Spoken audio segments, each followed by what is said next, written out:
Good evening, everybody. My name is E.R. Anderson. I'm the executive director of Charis Circle. Charis Circle is a nonprofit programming arm of Charis Books, and Charis Books is the South's oldest independent feminist bookstore. We're delighted to be here tonight in this event co-sponsored with our friends from Loyalty Books.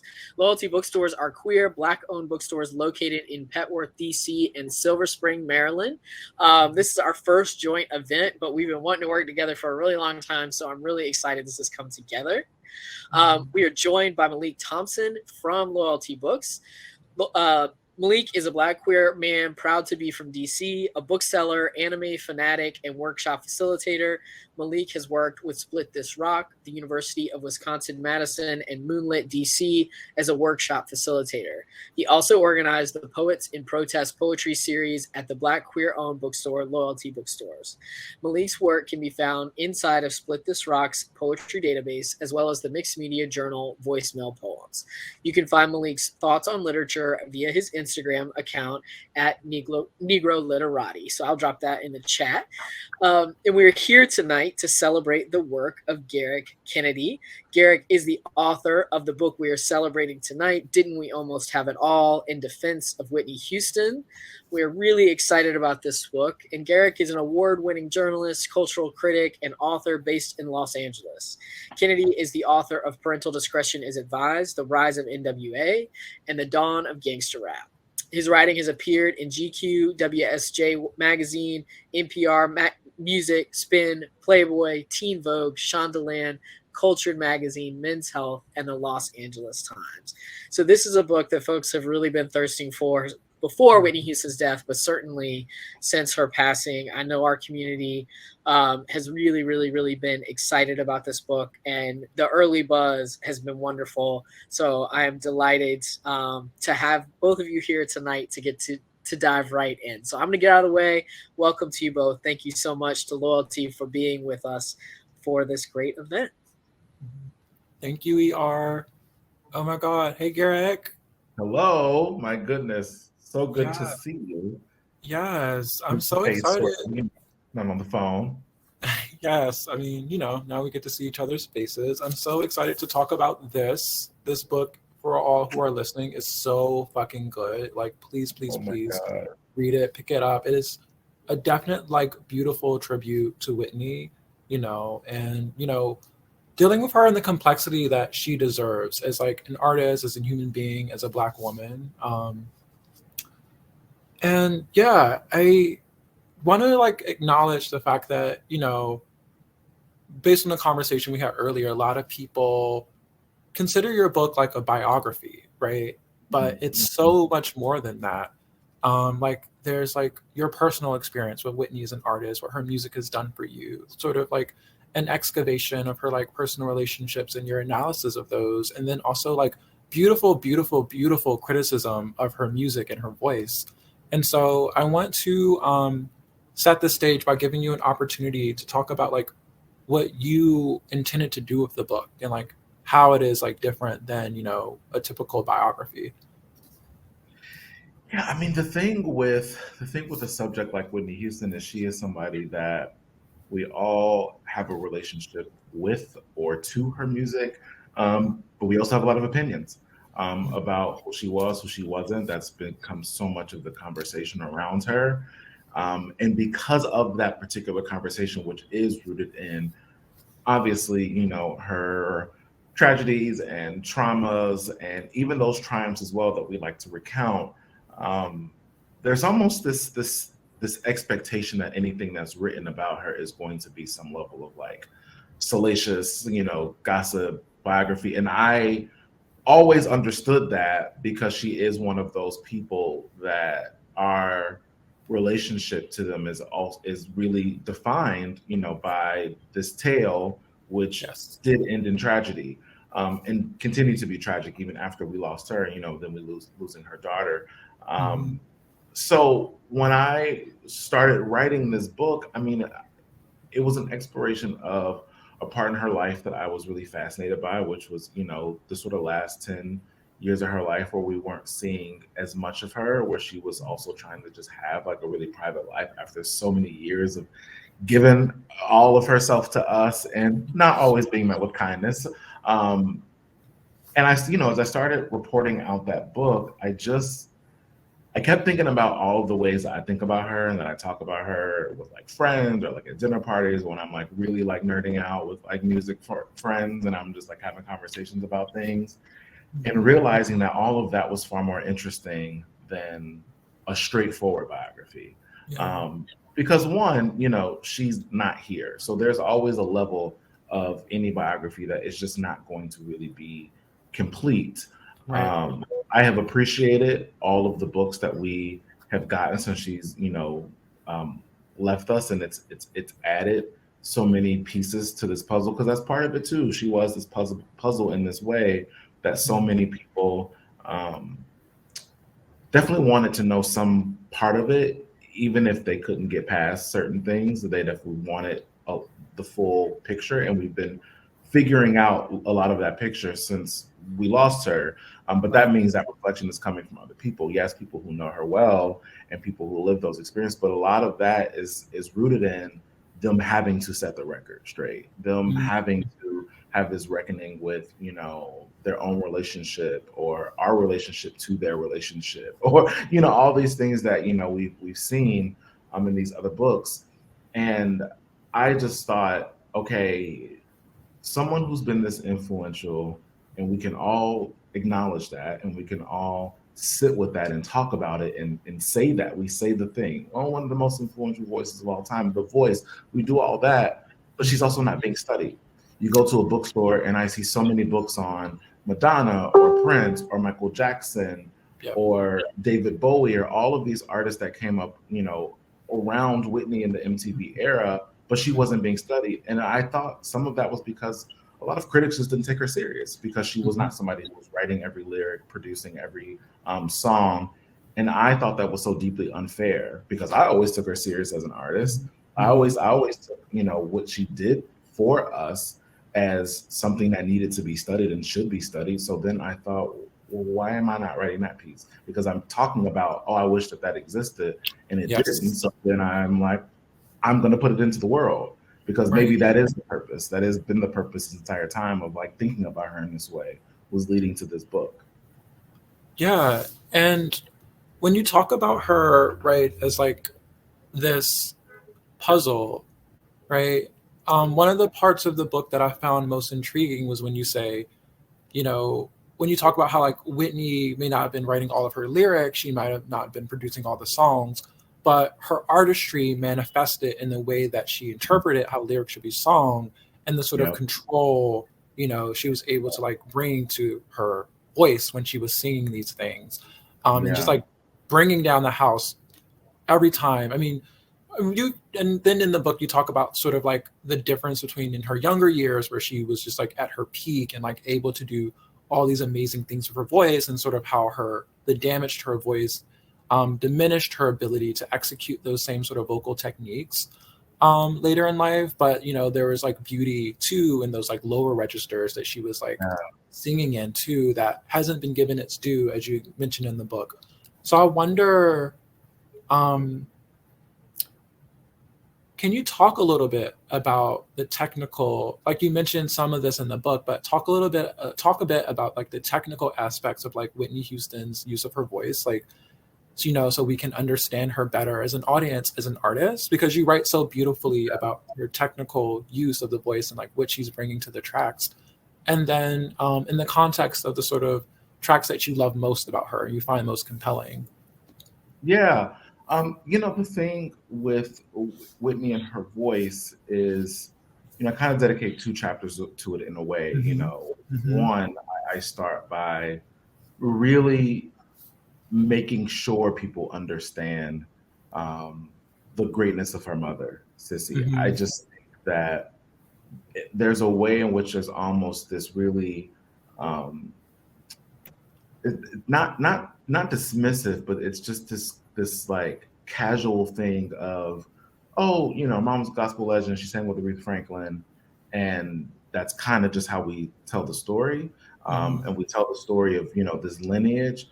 But I wanted to unpack that because I'm like, you have to truly understand when we first see Whitney culturally as a young woman standing on the Merv Griffin show singing Home, I have to break down what that moment meant and how that starts with Sissy, how that starts with what Sissy did in gospel music and how, you know, what she built with her own work, how that then obviously, you know, impacted her daughter, but also as a reflection of just the sheer fact that there was no one else for Whitney Houston to be other than Whitney Houston. When you come from that sort of greatness, when that level of technical gift, which, you know, yes, cannot be taught. You can be taught how to use it. You can be taught to move through it, but it starts with having a voice, right? And, you know, Sissy passed on a voice to her kids, you know, like Gary has a voice, Whitney has a voice. And it was inevitable, right? We lots of musicians. It's how our DNA works a lot. But also, I wanted to write about the part of osmosis too, because like thinking about Whitney as a child, watching her mother and Aretha cut records. Oh my gosh, like just sit with that image alone, or watching her, you know, learn from Ashaka Khan, or having Darling Love around, or having all those voices from New Hope. And this is all of your family member, everybody in your family singing.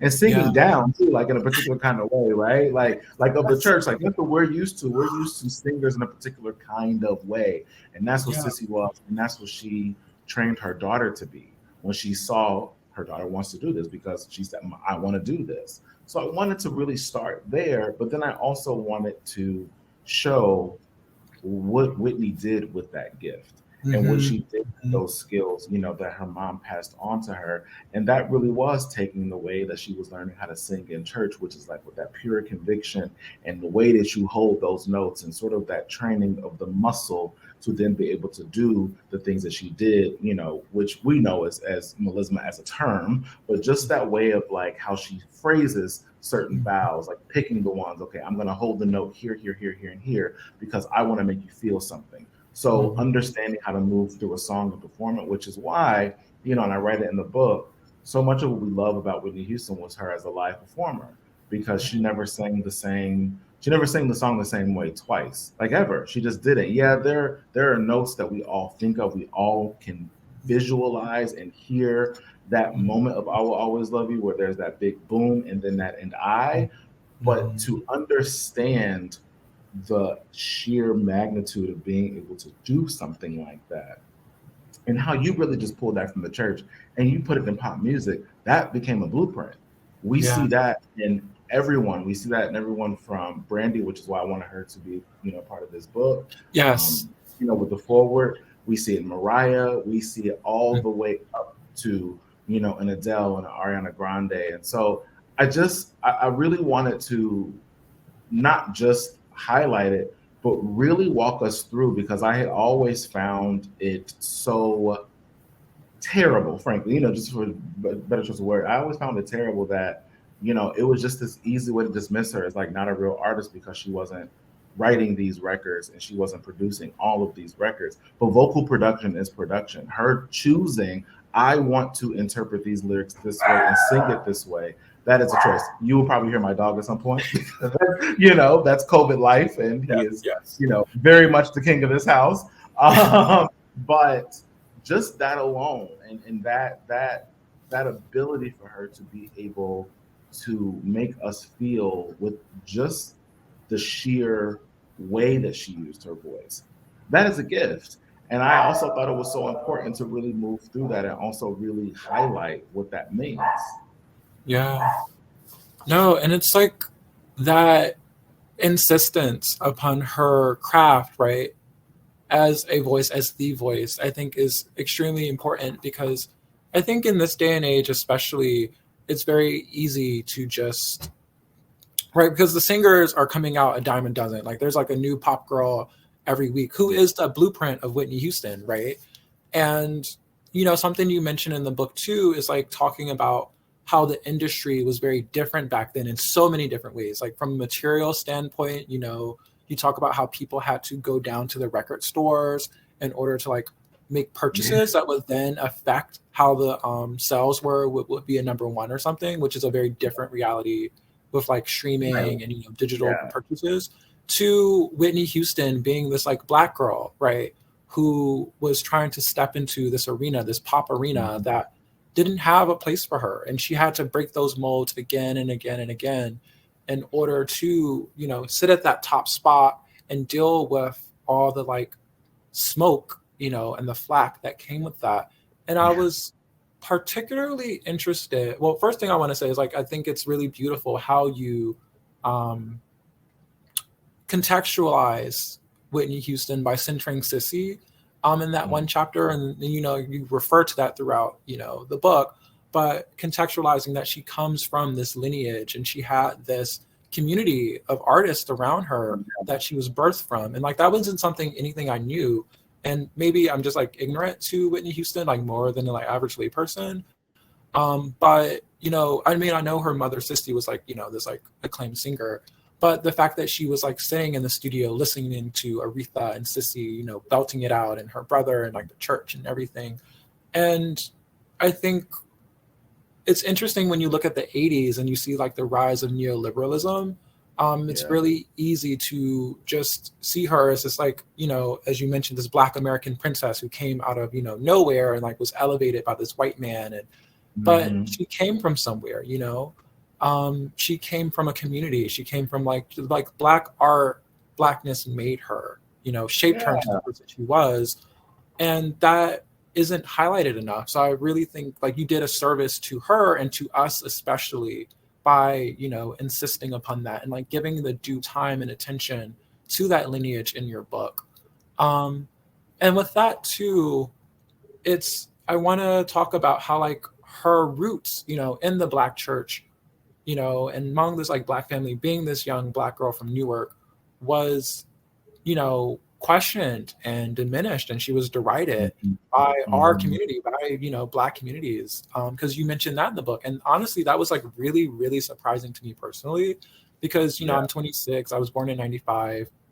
When I was coming up, at this point, as you refer to her in the book, she was Auntie Nippy, you know, like she was like at the interviews cutting up, throwing shade, you know, Right. telling people don't Yeah. cook, all this and that. So this was the Whitney Houston I know. She was very much steeped and centered in her Blackness. So when you talk about how, you know, she was being called Whitey Houston and everything else, I was very, very, very shocked. So can you Mhm. speak more about that and like why you chose to like highlight that in the book? Yeah. I mean, you know, I think the thing that was so really vital for what I wanted this book to accomplish was, you know, having a conversation around the totality of who she was. And I think Mhm. part of that is really exploring the ways in which we mistreated her. Yeah. And I have seen, you know, and I have read, you know, some very strong reactions to that. But I also think so much of that is rooted in like erasure. You know, yes, some of it Mhm. is like folks actually just not knowing, you know, but there's also this idea, which we do with lots of artists when they die, which is just like, oh, yeah, they're great. And it was just greatness. And like, yeah, we might want to talk about the tragedies or things like that, but we don't like to do the thing of going back to some of the harder things. And Whitney was such an interesting example of a time how we treated artists. And this conversation around, you know, our Blackness, I thought was so fascinating and also that needed to be explored because it was something that was on both sides. She had Black folks telling her she's not Black enough, and then she had white folks kind of parroting the same thing, but then also asking her about it and then suggesting that, well, because you're singing this, maybe this is the reason, this is the reason, this is the reason. So you are watching her in interviews be very confused by the question because again, you know, when you're telling me I don't sing Black enough, what is it that you're actually saying? And so folks get really testy around it because some people are like, well, yeah, well, I mean, her songs were like cornball fluff, and it's like, yeah, but weren't they still R&B though? Like if we're keeping it real, like, you know, You Give Good Love, R&B. Saving All My Love for You, R&B record. Like these are R&B ballads of what, and that's how R&B sounded in the late 80s. And I think it's easy to kind of lose track of that when you then take in the dance stuff. And it's like, oh no, there's no way she could have possibly done this. And I'm like, oh, there's no way she could have possibly wanted to do dance music, despite the fact that we created dance music, and we're so detached from some of our own history with what we've created. Because it's been taken from us, frankly. I mean, in lots of ways, it's just been taken from us. And I wanted to get to that. But to have that conversation around, race meant that I had to actually have the conversation around what we did as Black folks, but also what the world did. And how it was interesting that when you're having a conversation around the world, most of the world was reacting to what they were reading about how the music was perceived. So they're reading white critics basically say, oh, it's not this or it's not this. One of the chapters in the book, which, I have to make sure I keep holding up because it's just so surreal that we're here after all these years. But, one of my favorite chapters is, bolder, blacker, badder. And those three words comes from a white critic who wrote in Time magazine that her second album, that's how he described her. She's singing in this way. And it's like, so what does it mean to sing blacker and badder and bolder? And also it's always so interesting how, white folks, when you talk about us, you like to always have those words really close together because, somehow it's got to be some level of danger, of aggression or whatever, right? The same way that, we see a lot of people when they're writing about, Latino women, they like to do, oh, spicy and oh, fiery and all that kind of bullshit. And I thought, how and the man is passed on, so I feel kind of bad giving it to him like this. But I'm like, how dare you actually? You as a white man is saying that, and this is no slight to the music, but there's not that much of a difference between that first album and that second album, at all. Like it's very much follows the same formula. So you then saying that it's not only is it blacker, but it's bad, and it just was like. This is exactly sort of the issue that she was pushing through, where she had all these other people telling her their definition of Blackness and that she wasn't achieving it. And most of that was rooted in, well, you come from the church and, this lineage and all this stuff, despite the fact that Dionne Ward, relative, obviously doing pop music, Aretha Franklin, obviously done pop music, her mom Sissy, obviously done pop music, everybody did pop music. But that idea that she couldn't have possibly wanted to sing any of these songs because this white man was in charge and he was picking all this for her and she had zero say and zero autonomy, it just always kind of frustrated me because then it goes back to this other thing about how we refuse to see her as a woman with any level of control over any of her life. And so everything became about all of this stuff is happening to her. She got with Bobby because she needed some credibility with our community because she got booed at the Soul Train Awards. And it's like, huh? And to still get this question asked to this day is like insane. I've been doing, weeks of press now. And somebody asked me the other day of like, well, does she really love Bobby Brown? And I was like, I mean, I don't know. They were only married for how long? And they only had a child together. And every time you saw them, they did not seem to care that the cameras were around. And the way that they loved up on each other, it was very clear that these were very passionate people about each other. But just that, like this idea that everything had to have been this really calculated move in order to prove some level of Blackness. And I always thought like how awful that was that we did that for years. Then as, things progress with Bobby and obviously other things are happening in her life, then it becomes, oh, you're too Black and now you're ghetto. And we did that to her. So by the time, I think about you saying, you being born, in 95, and I think about by the time you're a teenager, and it's Auntie Nippy is the way that we see her, but that was rooted in the fact that she was ghetto. You know what I mean? And also, she always was and had never hit. She code switched, right? Yes. But she would have man didn't. Like Bobby just was not doing that for y'all. Right. He was like me all day, and we always knew that that's who she was. But I think there was something about the fact that she did the code switch, despite the fact that we all do it on our jobs. We all do it when we, be in these spaces with folks, because that is how we have always had to move through the world, especially moving through the world in the 80s and 90s. Like, let's just not act like that wasn't our reality. But we prosecuted her for that. We made her feel so small because of that. We then asked her over and over and over and over to the point where, I would get mad all over again watching interviews that I had seen when I was young, because I was like, oh, I guess I never really, when you are a fan or when you like somebody, and also when you're young, you're not really thinking about this is what these questions sound like, because Right. you watching TV as a Right. consumer. But the more years that I was, a journalist and a critic, and I'm having these interviews with celebrities, I'm sitting down with them, and the whole thing, I just would think of, sometimes I was watching back to these things like, wow, Katie Couric really dead ass on television was like, so this conversation around the Blackness, and then like, are you really like in love with Bobby, and like, I know he cheats and all this kind, and just this way of like how he was engaged on it all the time was sort of this moment of like, I guess sometimes I'm still unsure of what we ever thought was going to end up in this tale when you think of the ways in which this woman was mistreated for so long, by the world. Yeah.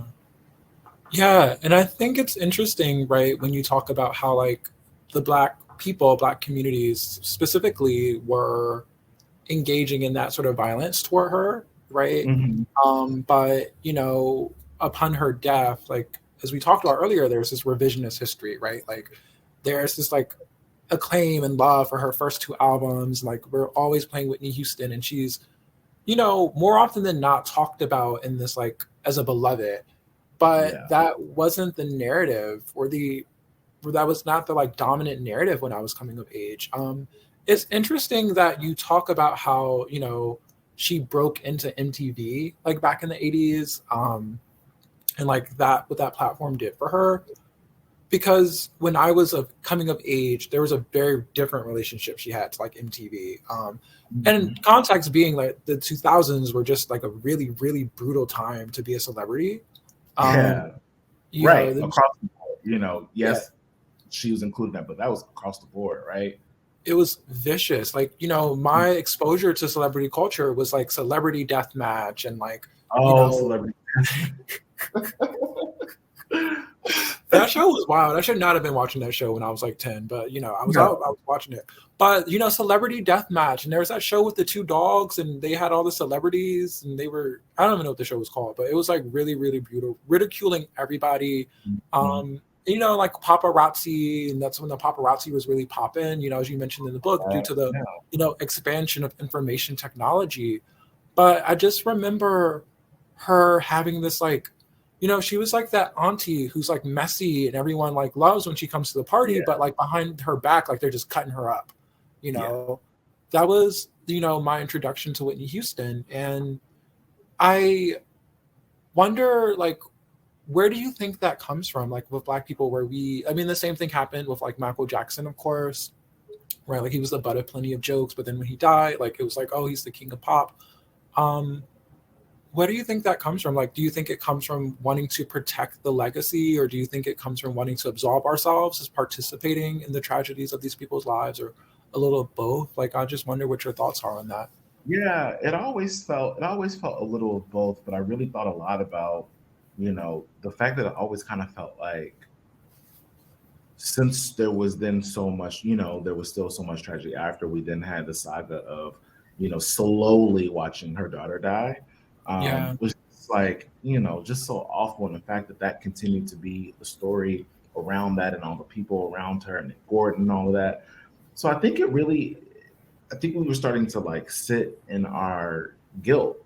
And, the grief that we already had, of losing Whitney was then also then impacted by the guilt of us then sort of kind of putting those pieces together. We think about after she passed away, you could do the TikTok of what we learned. We watched Oprah ask, this woman's mother, like, would you have been upset if she actually was gay or whatever? And Sissy being like, yep. You know what I mean? And feeling no shame in saying that. And us having to have that moment, around the fact of also it wasn't Bobby. We said this for forever and we projected that on him, and also he allowed it to happen. You know what I mean? Like it wasn't like it was just this thing where he was in the news being like, nah. Like he wasn't, like, because that was his wife.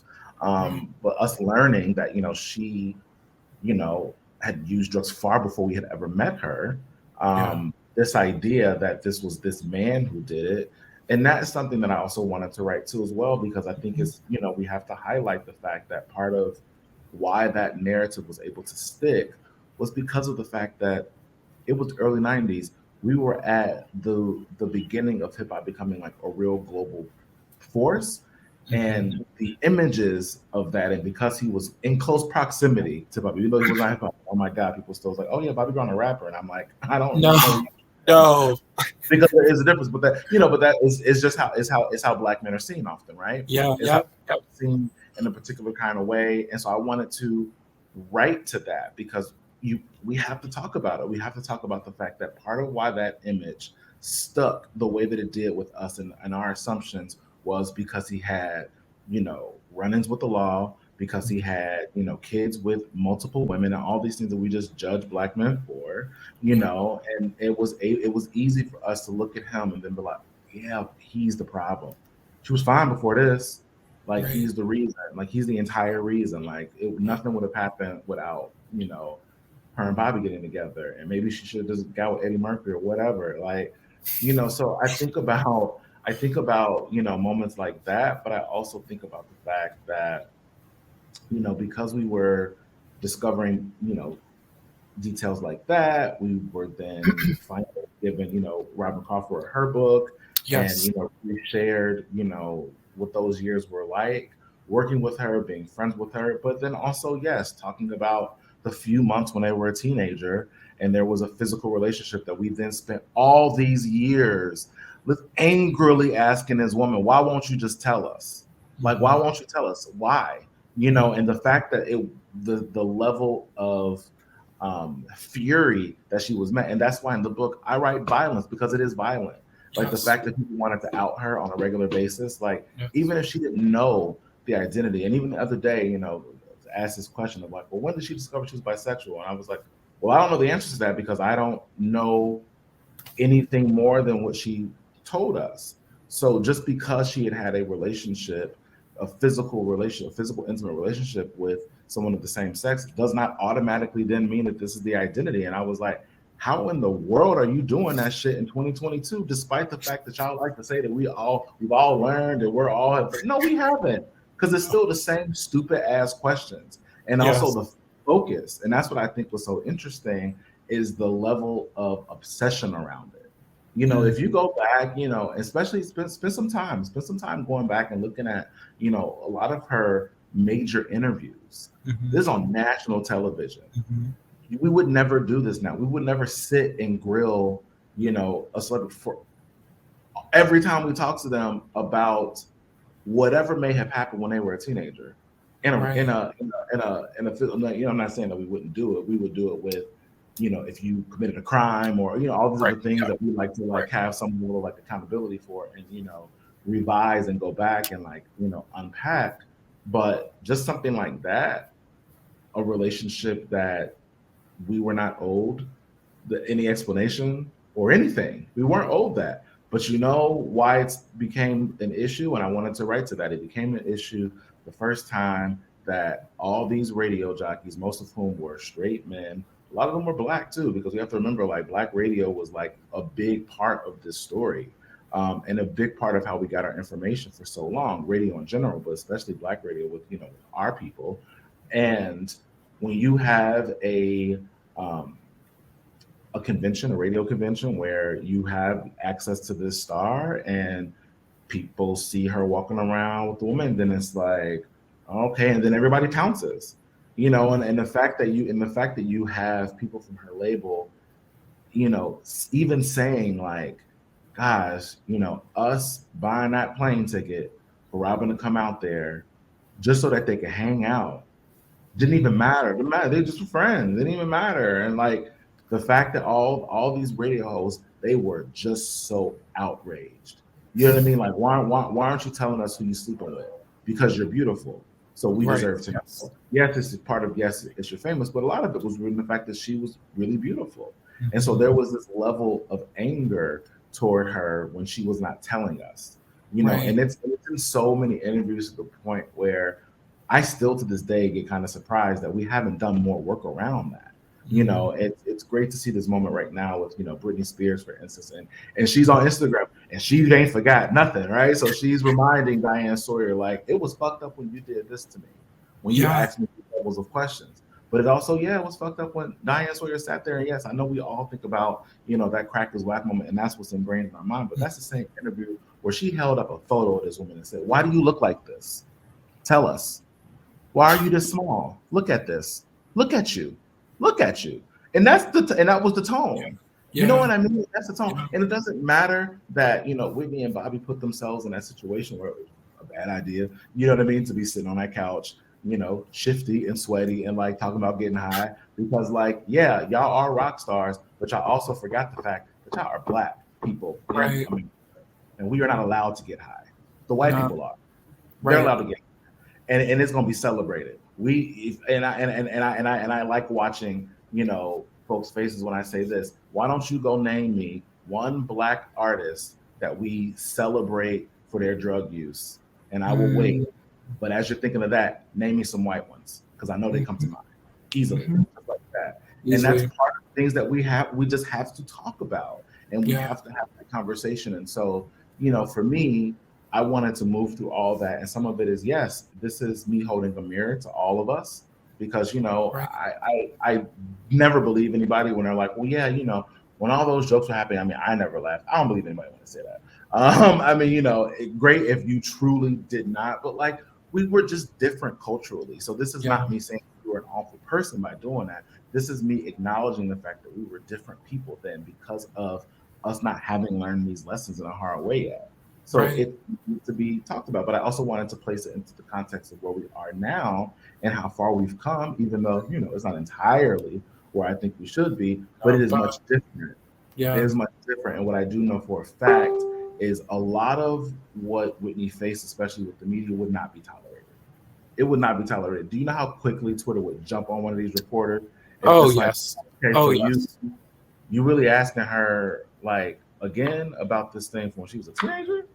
Like, okay. Like, why? Yeah. And, I think about Solange, right? Like, who has in some ways existed in a similar space to Whitney Houston in terms of like how she's been like, not to the like, obviously not to the like platform, but in terms of like the sort of scrutiny and like defensive or violence that's been leveled at her by like white music journalists, right? Like there's her song, Don't You Wait For Me. And the refrain from that song comes from the fact that like, or there's a line from the song that's like, I don't want to don't want to build you the land that's been feeding you your whole life. Yeah. And so because the white music journalist had said like Solange needs to be grateful that she has an audience that's like willing to like, consume her, indie music. And, he was referring to like white audience members.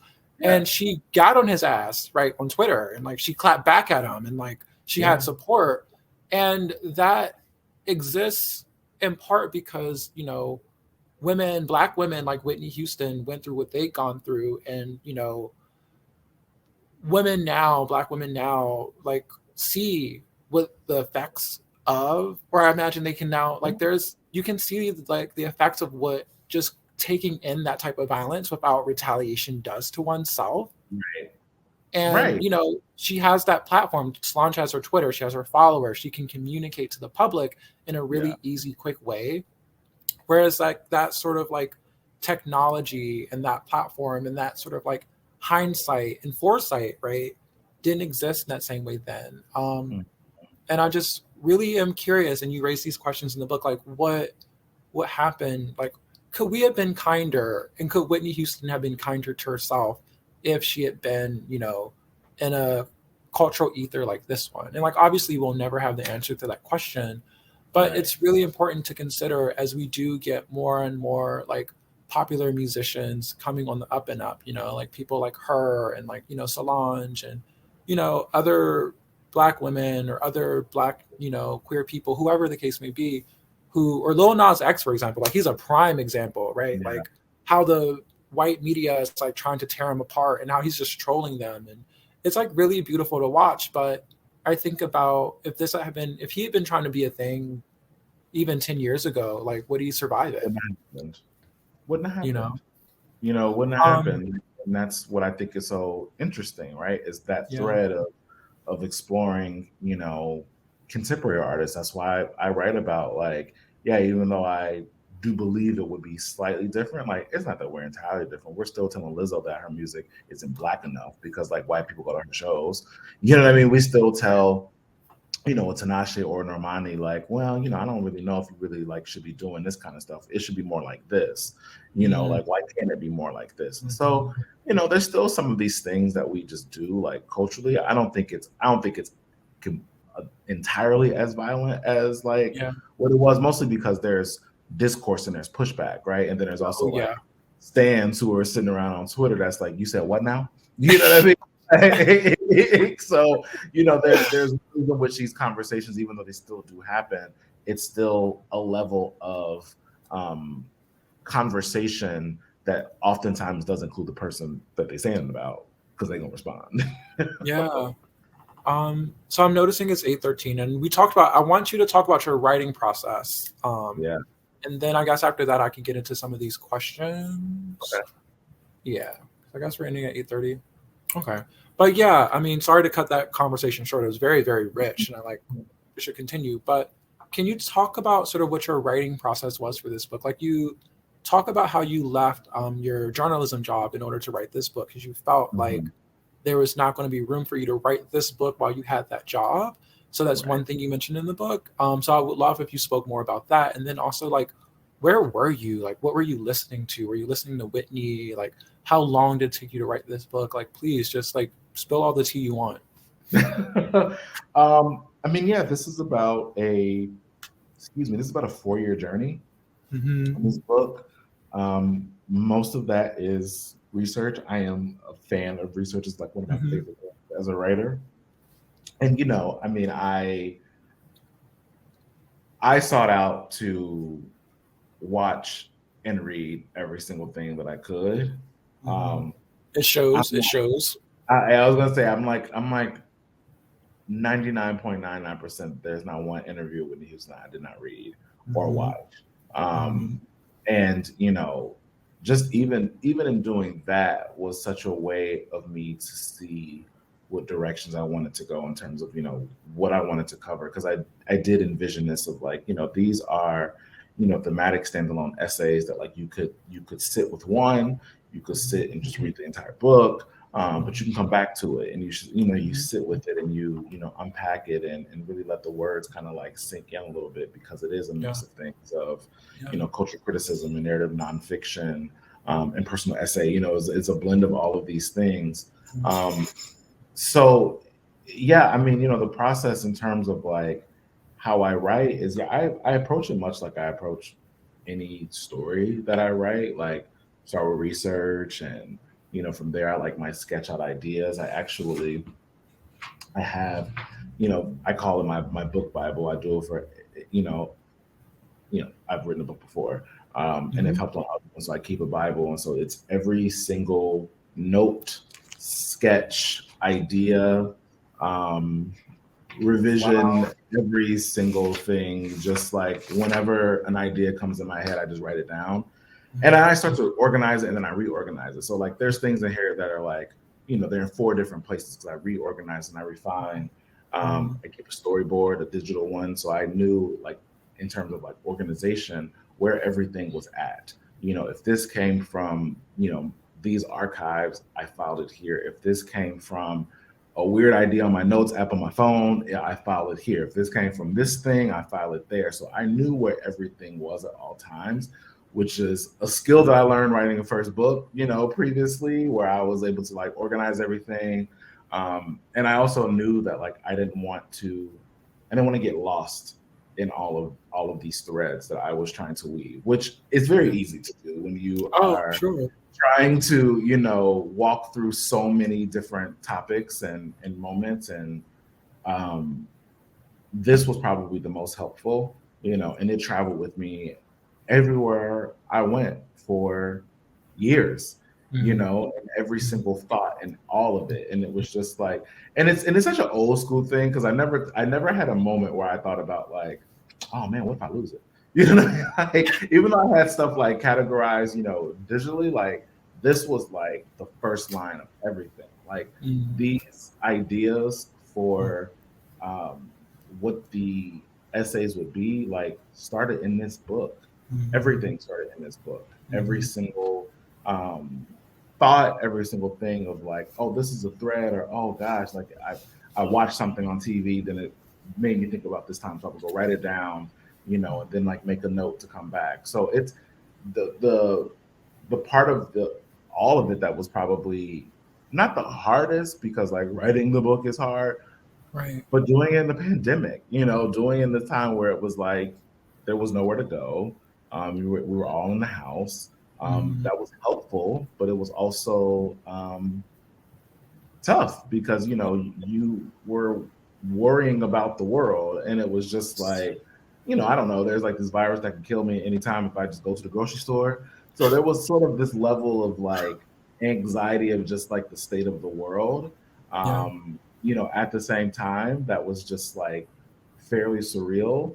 But on the other end of it, I had this project, I had, this music, because of course I was listening to Whitney all the time, but I was also listening to everything around Whitney, but also everything that I love that was influenced by Whitney.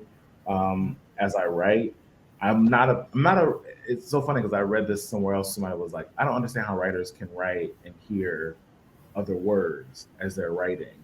I never realized that, like, I actually was doing that for as long as I did, like, and there was like a thing, because I just love to write to music, but I was never a person like I will only write to classical music or anything like that. That was not my ministry. Like I want some motivation, but also it was sort of nice to kind of have her there, for all of this and going back to stuff, and I think also when you're writing about music too, like you're going to be going back and re-listening to things anyways. So it was easy to kind of have it constantly going. But she wasn't the only person I was listening to as I was writing. I listened to everything. But in those moments when I would go back, and listen to her, for the most part, I was like, I mean, I said I was going to listen to one song, but here I am listening to the whole album again for the millionth time. Oh my God. Amazing. I can't believe you like really took it old school with your like book Bible and like so old school. I love it. You gotta go analog sometimes. We can't put everything in Google Docs. Right, exactly. Exactly. Sometimes I feel like a dinosaur too, but like I'm like, I don't really know how this works. No, but like look at this beautiful book that came out of that book though. Like seriously, y'all. It's the wildest thing. It's so like I don't know. I picked it up, and I've been in a reading slump. Like I've not been reading very much. I work at a bookstore. I should probably read more.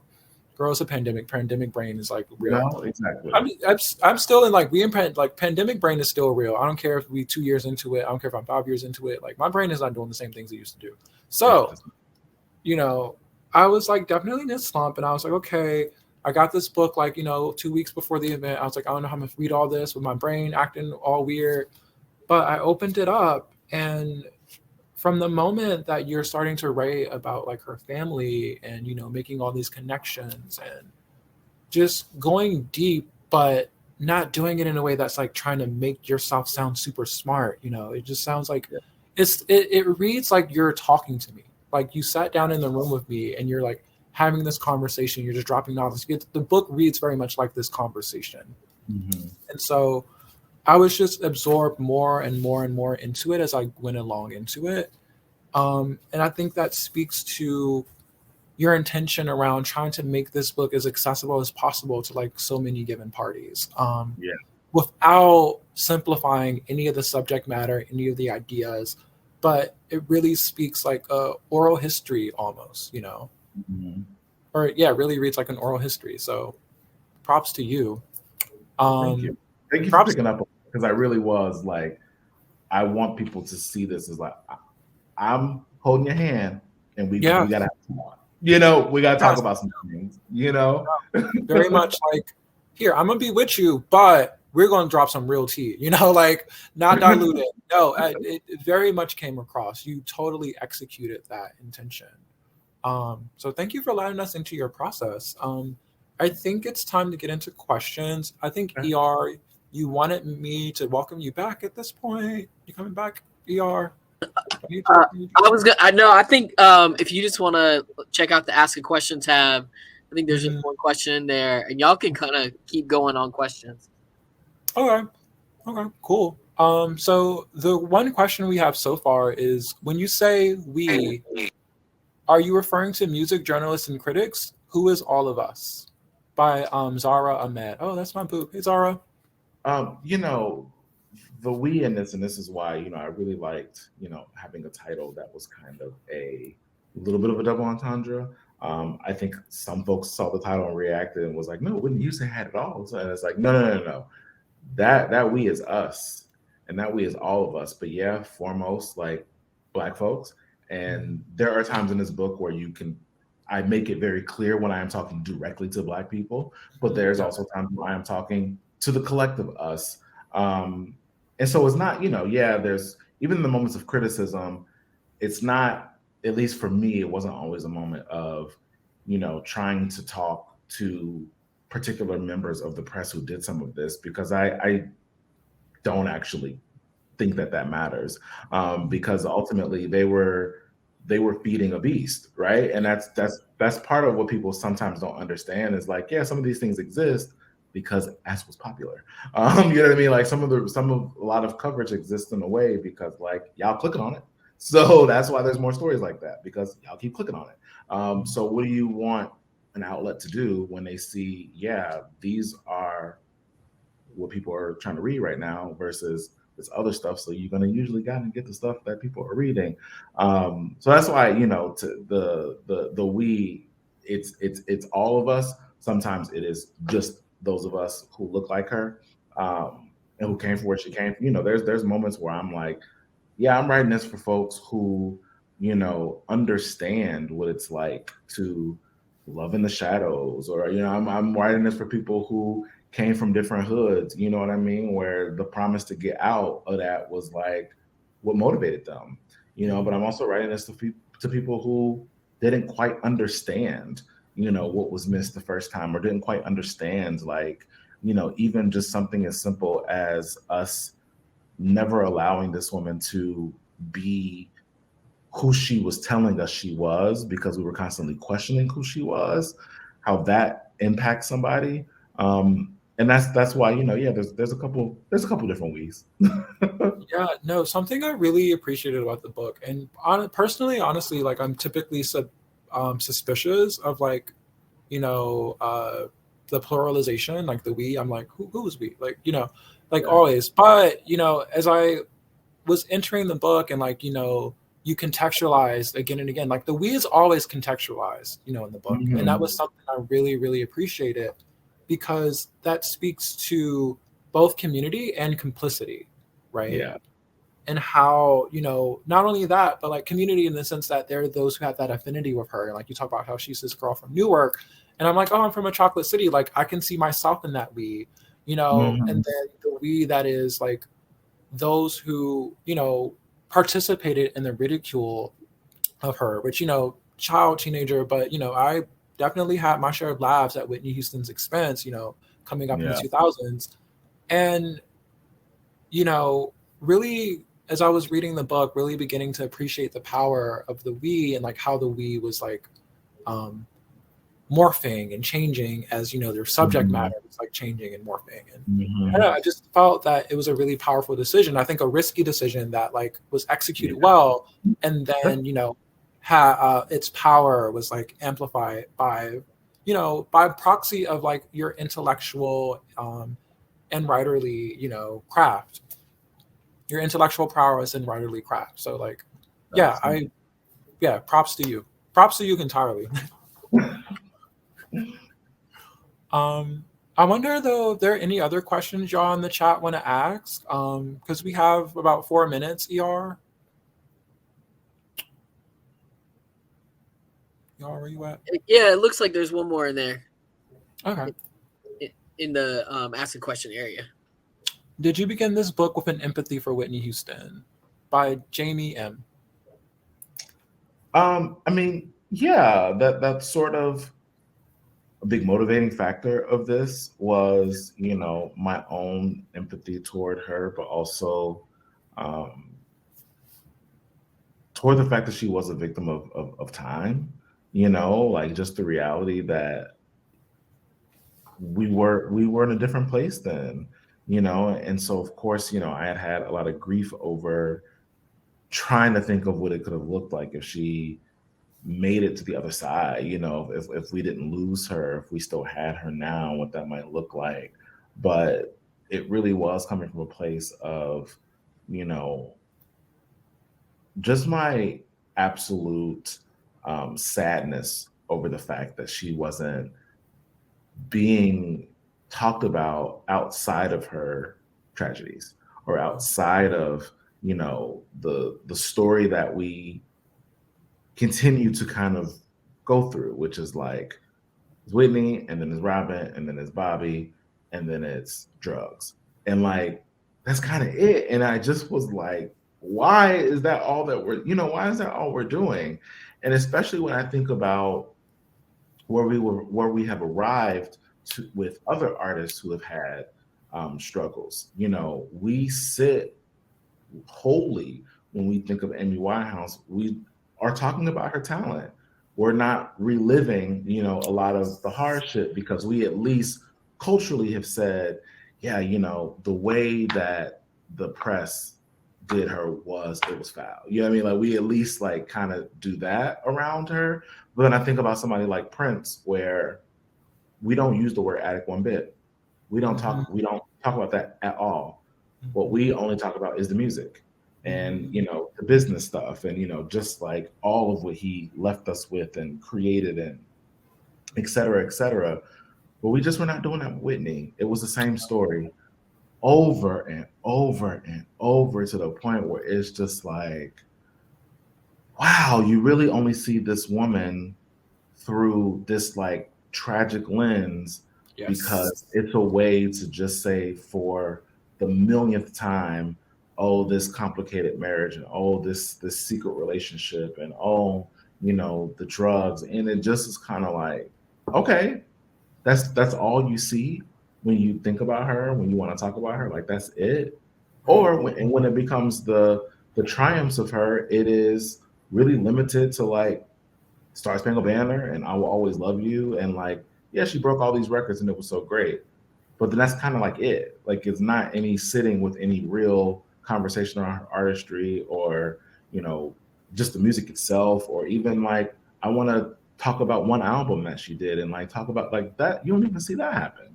And it just always bummed me out. I also really appreciated how your empathy, right? Like when we talk about empathy, I think oftentimes people mistake that term or that concept for pity or sympathy, right? But you really insisted upon like acknowledging Whitney as an entire human being who had agency in ways that were like beneficial to her life and in ways that were destructive to her life. Like when you're talking about like how the drugs existed prior to Bobby Brown and like, you know, there's this consistent painting as her as this like helpless victim, either by the hands of Clive James or Bobby Brown or by the hands of Cissy Houston.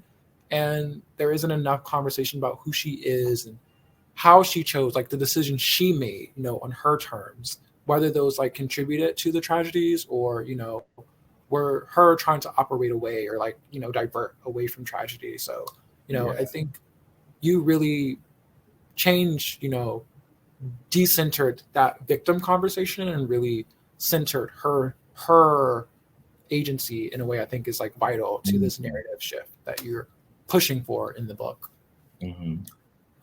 Maybe we have time for one more question. ER, what do you think?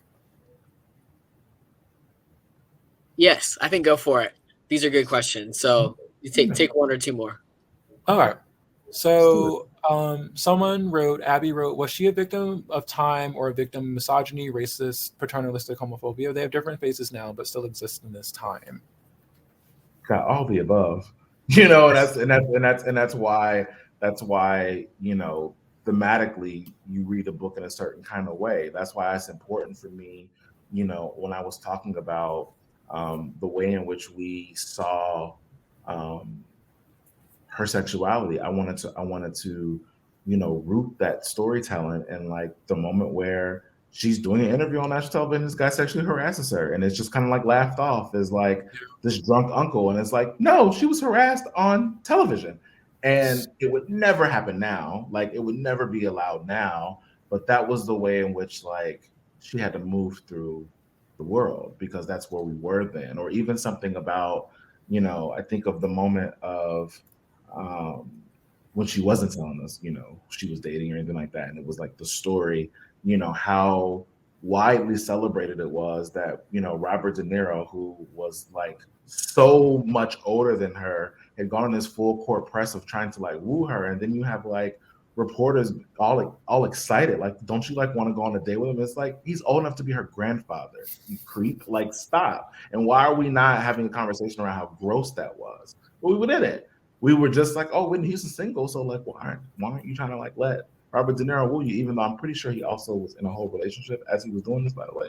But just those moments where it's like you had so much that she had to deal with, and it's a story that unfortunately was not unique. That was the story of women in pop music.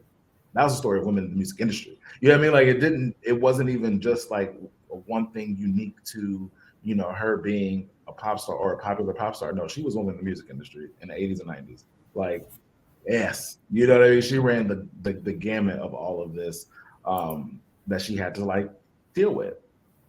Mm-hmm. Yes. Next question. I guess this will be the last question, ER, unfortunately. I don't know. I recently watched Jasmine Sullivan on the Soul Train Awards, and she spoke about how she isolates when she doesn't feel, quote unquote, pretty, to paraphrase. Can you speak on more of the violence that Black women artists face when they aren't perfect by society's standards? And that's by Jamila Horton. And also, I want to add to that question, like, what do you, as a Black non-hetero man, how do you feel like you're oriented toward like Black women in this way? Like, you wrote this book about a Black woman, so I imagine that you have been critically reflecting on your relationship to Black women of like a variety of genders and sexualities. So I wonder, like, in addition to the question asked, like, can you speak to sort of like, as a Black queer man, how is that informing your relationship to the subject matter? Yeah, I mean, I think just, you know, because, and it's, you know, probably the most cliche thing about me, you know, as a queer man, where it's like, first and foremost, like most of my iTunes, all of that, it's women. That's who I've always, you know, I just love their voices. I love, you know, the textures, and I love the harmonies, and I just gravitate toward those voices, sometimes more than men, just because, like, you know, ain't many men who can hold a note like this. So and that's no shade at all. But, you know, just sort of that statement that, you know, Jasmine made, and I love that she said it on a stage like that.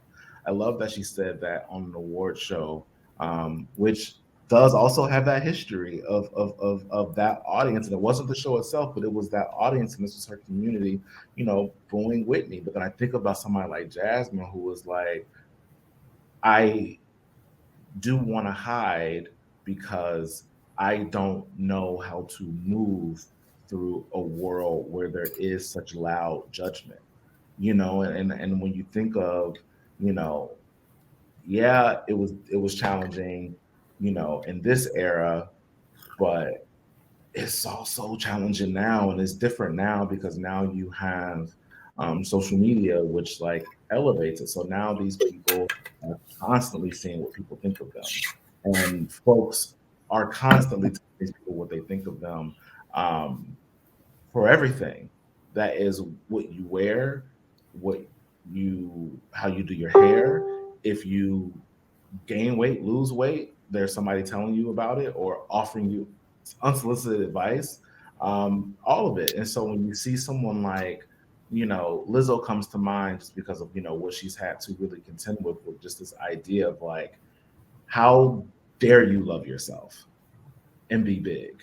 And how dare you want to celebrate that when like we would rather just make you feel bad because like we think that like you need our help. And, you know, you think of a moment like that, or and Jasmine, you know, she's another example of somebody who's been really open about her weight. And that was part of why she was having that comment, which is just like, I picked up some weight in the pandemic. I was worried about coming out here and facing judgment. That's really what that is rooted in, is facing judgment. Or, I think of Chloe Bailey, and just, my goodness, like, her deciding to, I want to show my body, I want to celebrate my body on Instagram. And then it's just like, oh God, like, why are you trying to be a stripper now? And just is like, how do we get here? And just how much more challenging it is, for our young girls, because like, yeah, like, they're either, and our young women, but they're either, overly sexualized, or when they want to be the ones in agency doing it, then it's like, oh, well, now you're this and you're this and you're this. So there's just this like constant judgment that still does happen, in a way that, like, you understand when you then meet a moment, where Jasmine is saying like, something I just would rather hide. Or you see it with, how Beyonce, her relationship with us, where she's like, I don't owe y'all nothing except for this music. So I'm not about to sit here and like do some interview because I don't want to. I don't have to. There's a way in which like there's so much more control with artists in some ways, partially because of, this world, and like we have this at our disposal where we can now post photos of them if we see them out, and it doesn't matter. I'm doing this, you know what I mean? I'm filming them, and then I'm uploading it to Instagram, So I think there's just a way in which like we still, in some ways, our own shame, our own, projections, our own, all of this stuff, how that impacts artists. And like they are telling us more about how it impacts them. And then we do the thing of like, well, you're rich, so you don't really get to like feel bad about yourself, which is always kind of wild, because it's like, are they still not humans? Like, there's still somebody on the other end of that. Yeah. There's one final question. ER, should we take it? Do you want to close out? What's good? Yeah, go for it. Okay. So, final question. Do you think American culture can take a page from other cultures' relationship to their artists? I'm specifically thinking about how griots from West Africa are necessary parts of society but aren't venerated as celebrities. This is again by Buthang Zara Ahmed. It's an interesting question, and I honestly don't know the answer, because one of the things that I thought was so fascinating, as I've been talking to a lot of press, is like when I talk to international press, and they have no idea of some of the stuff I'm talking about. They literally are like, we were not over there being like, oh, Whitney is not black enough. Like, we weren't doing that. And that was a very American thing, right? Because of our relationship with race, and like how we try to talk about it, but like also fail spectacularly at every turn.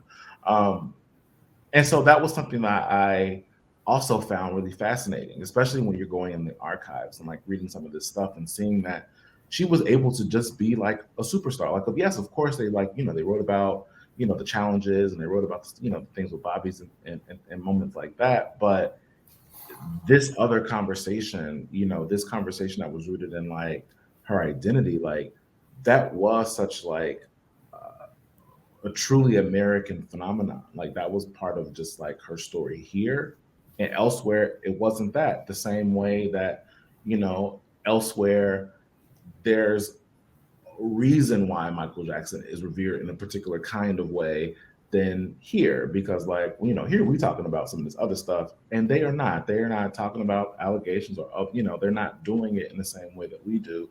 And some of that is just like American media culture. But the idea of taking a page from, I don't know what that would have done, because I just don't think that is how we think here.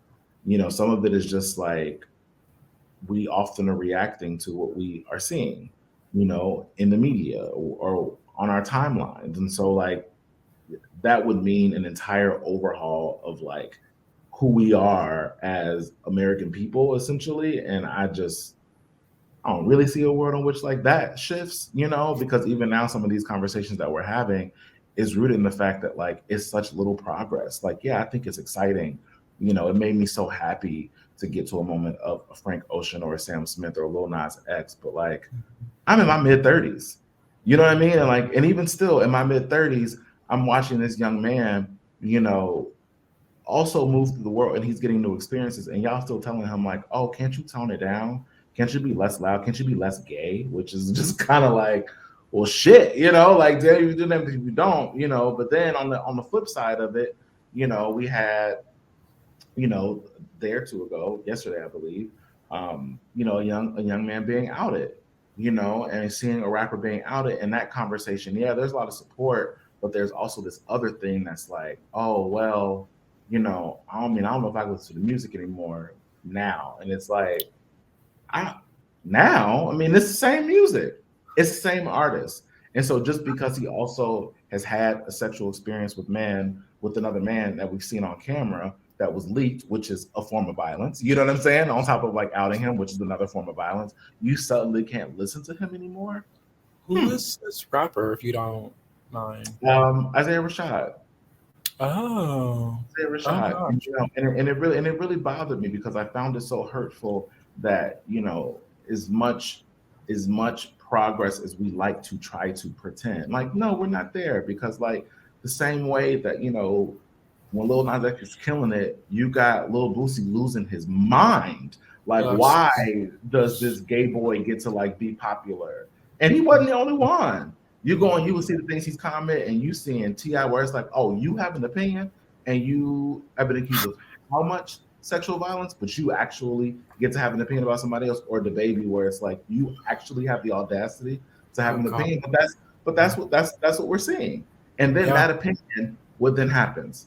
It gets covered as a news story. Yes. Because it's a click. Because they know people are going to click. So Shade Room's going to write about it. Hollywood Unlocked's going to cover it. And that, again, is not me saying that those places are doing something wrong, but it's a choice. And when you are choosing it because you know that it's going to be clicked on, well, we can't then have the conversation of like, well, shouldn't it be different? Well, no, it's not different, because that shit's only popular because it's getting clicked on. Speak the truth. When the cishet crusties just come out the woodwork with their like nonsense, I'm just like, why? Like, y'all still talking? We're not in the 2000s no more. Y'all are losing power. Like, put it on me. It's not cute, and it's sad because it doesn't actually need to be this way. No. In spite of all the like pushing of queer, feminist, etc. agenda, there is still this like force that is like really conservative and like wants to go back to the good old days.